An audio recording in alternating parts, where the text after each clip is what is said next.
একটা ইস্যু যেটা রিসেন্টলি হচ্ছে, বাইকার মনে করেন যে চালানো যাবে না।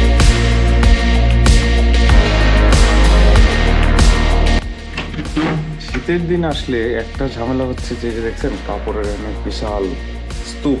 এই স্তূপটা হওয়ার কারণ হচ্ছে একদিকে হচ্ছে শীতের কাপড়, আরেকদিকে হচ্ছে গরমের কাপড়। তো শীতের কাপড়গুলো সাধারণত প্যাকেট করা থাকে, একটা একটা করে খুলতেছি, একটা একটা করে ইউজ করতেছি। গরমের কাপড় গরমের কাপড়ের জায়গায় রয়ে গেছে, মানে শীতের দিন আসলে সবগুলো কাপড় একটা জায়গায় থাকে। কারণ শীতের মধ্যে মানে ঢাকা শহরের শীতটা এরকম হচ্ছে যে কখন শীত লাগে কখন গরম লাগে কোনো ঠিক ঠিকানা নেই। আজকে একটু এই যে এখন বেরোচ্ছি, এখন হচ্ছে হালকা হালকা একটু একটু গরম লাগতেছে, ওই রকম শীত নাই, মানে শীতের কাপড় লাগবে না, নর্মাল একটা জ্যাকেট পরে বেরোলেই হবে। এইসব কনফিউশনের কারণে কাপড়ের অ্যারেঞ্জমেন্টটা একটু কষ্টকর হয়ে গেছে।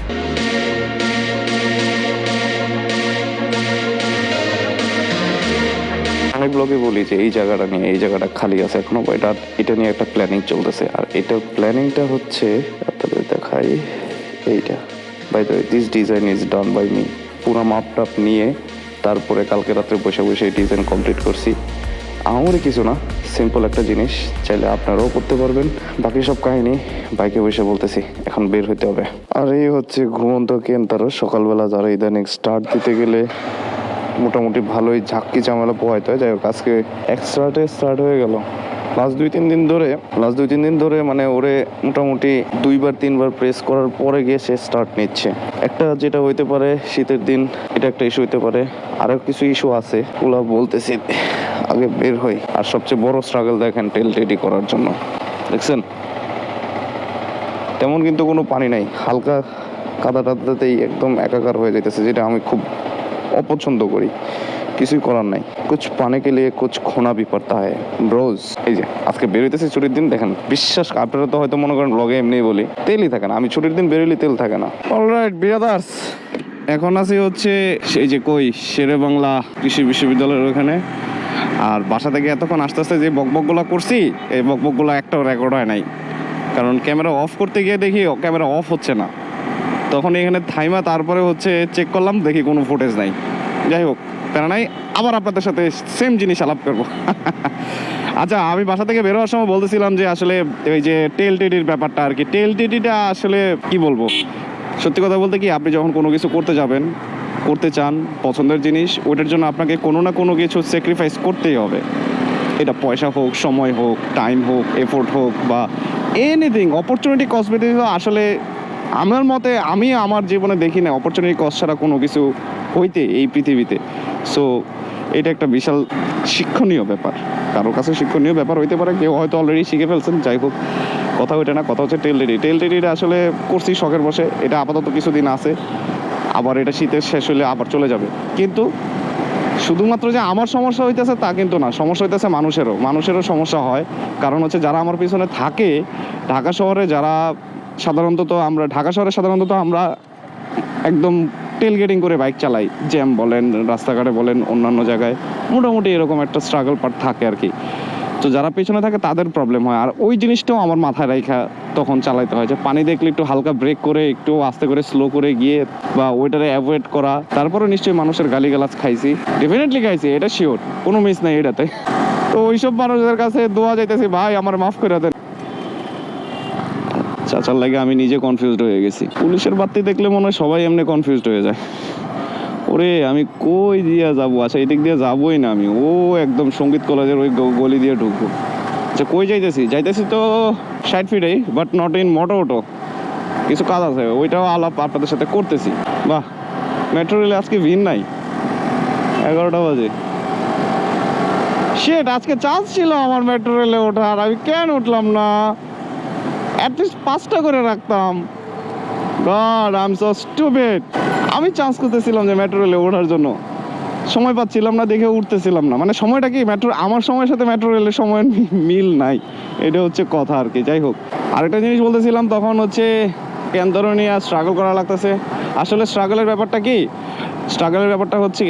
স্ট্রাগল আপনাকে করা লাগবে না। আপনি যদি আপনার বাইকের সাথে একটা কানেকশন তৈরি করতে পারেন, আপনার বাইকের কথা, আপনার বাইকের মাইন্ড যদি আপনি রিড করতে পারেন, মাইন্ডটা এখন আপনি কীভাবে রিড করবেন? এই যে চালাইতেছেন, এই যে আমি আপনার সাথে কথা বলতেছি আর রাইড করতেছি, তখন আমি তার পারফরমেন্স, তার বিহেভিয়ার দেখে আমি বুঝতে পারবো যে আসলে কি হইতেছে না হইতেছে, কি দরকার না দরকার।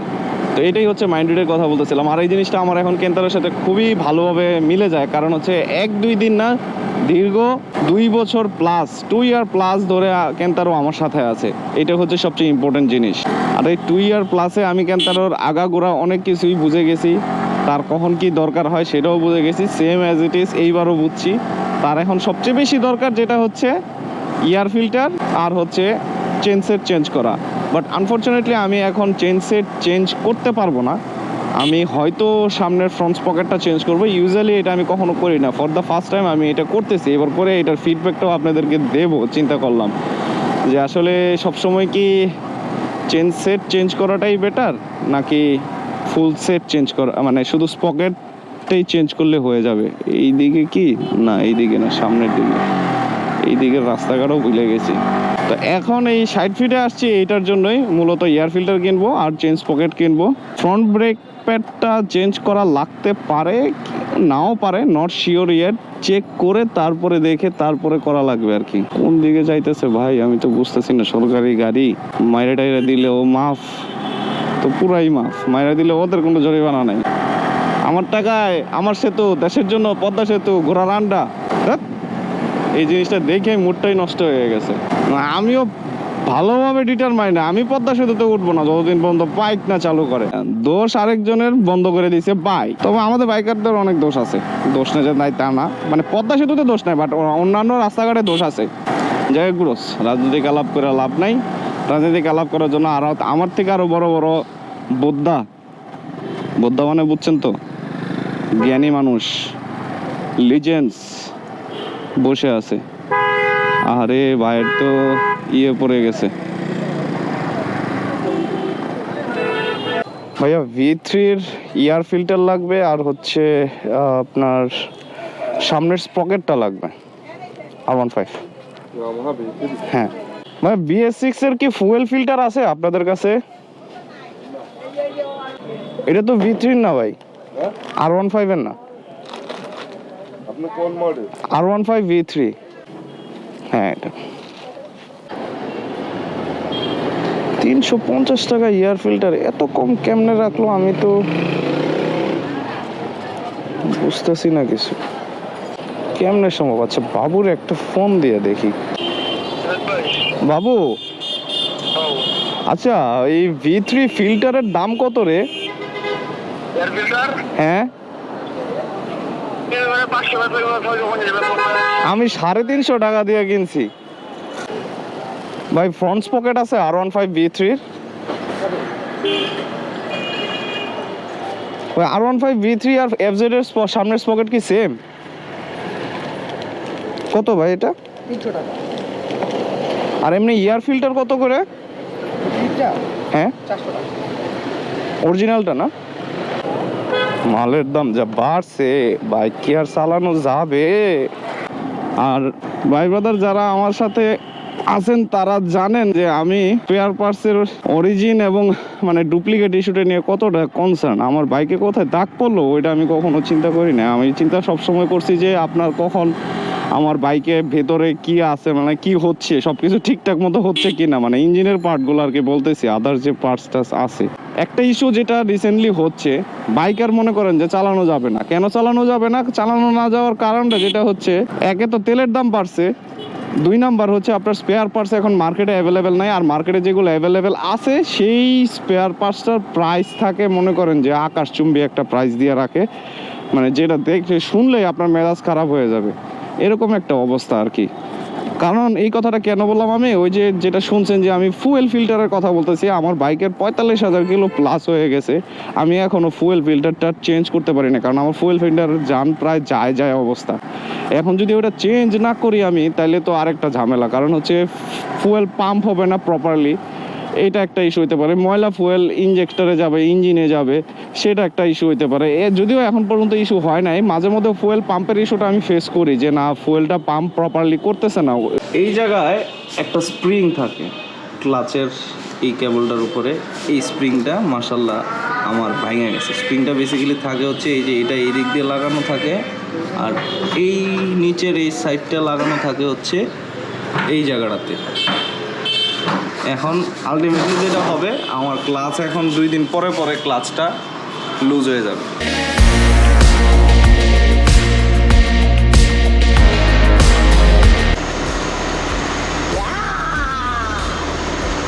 কি অবস্থা বল এটা।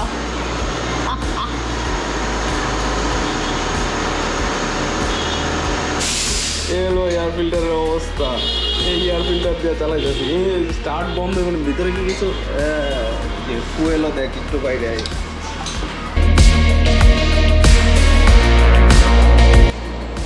এই হচ্ছে অবস্থা পকেটের, পয়সা ওষুধ।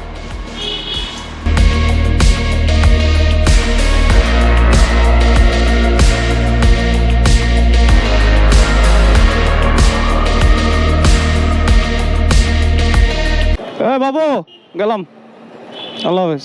থাক, রেট্রোফিট থেকে বেরোইছি। এখন একটা কাহিনী করছি আমি আজকে বাইকের মধ্যে কাহিনীটা কি করছি একটু পরে দেখাইতেছি আপনাদেরকে। এটা এখন মানে মোটর ব্লগের সময় দেখানো যাবে না, মানে বাইকে থাকা অবস্থা দেখানো যাবে না। তানজিল পরিবহন একটু সাইড দাও, দিয়ে দিছে। এনিওয়েজ ব্রোস, যেটা বলতেছিলাম, তো ঘটনা যেটা হয়েছে সেটা হচ্ছে আমি বাইকের আমার উপরে কিটের পাশটাতে পলি করা ছিল, ওই পলিটা আমি তুলে ফেলছি। পলিটা তুলে ফেলাতে পুরোনো কালারটা আবার চলে আসছে। এটা একটা বেনিফিটই বলা যায়। আরও বাইক নিয়ে আরেকটু প্ল্যান আছে, যে ভাবতেছিলাম যে বাইকের কালার করব কিনা, বাট স্টিল এটা এখনো মানে থট প্রসেসেই আছে, মানে এক্সিকিউশনে যাই নাই। আমরা গেলে তো আপনারা জানতেই পারবেন। আর বাইকের কালার করলে আরেকটা বিপদ আছে। বিপদটার মধ্যে যেটা সবচেয়ে ইস্যু হচ্ছে সেটা হচ্ছে বাইকটাকে আমি 10 দিনের জন্য অলমোস্ট ওই কালারের দোকানে ফালায় রাখতে হবে। বাইক কালার করতে সময় লাগে। নর্মাল কালার করলে করা যায়, বাট আসলে আলটিমেটলি কোনো লাভ হবে না। আর তার মধ্যে সে কেনতার রয়ে দিলাম গোসল। এতদিন ধরে বাইকটা আর কি আনক্লিন অবস্থায় ছিল কাইন্ড অফ। ভাবছিলাম এদিক দিয়ে রাস্তা ক্লিয়ার থাকবে, যা দেখতেছি রাস্তা তো এদিক দিয়ে ভালোই বিজি। যাই হোক ব্রোজ, এখন বাঁচতেছে 1:30, বাসায় যাই, তারপরে আপনাদের সাথে বাকি আলাপগুলো করতেছি। যাও।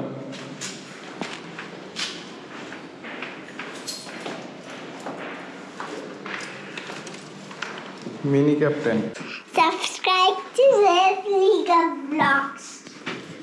যাই হোক, উনি হচ্ছে আমাদের বাসার ছোট ক্যাপ্টেন। আপনাদের সাথে আলাপ করতে করতে বাসায় চলে আসছি, আর বাসায় এসে ওনারে পাইছি। যাই হোক, কথা যেটা বলছিলাম সেটা হচ্ছে বাইকের স্পেয়ার পার্টসের প্রাইজের ব্যাপারে। আসলে স্পেয়ার পার্টস বা স্পেয়ার পার্টসের প্রাইস সবই ঠিক আছে। ফ্যাক্ট ইজ, কোথায় যাচ্ছ? ও আচ্ছা, ঠিক আছে, উনি ওনার মতো আছে।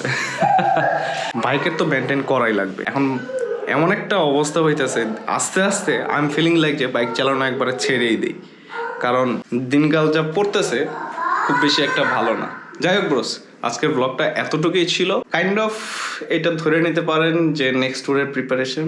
নেক্সট ট্যুর কোথায়, কিভাবে হচ্ছে না হচ্ছে সব তো জানবেনই। আজকের ব্লগ এখানেই শেষ করছি। দেখা হচ্ছে নেক্সট কোনো ব্লগে, নেক্সট কোনো রাইডে। Till then, ride safe, stay safe. আর ওইদিকে দেখে আসি কি হচ্ছে এখানে। কি দাদুর সাথে কথা বলতেছো তুমি? 4 তলা থেকে 3 তলা কথা বলতেছো? জি।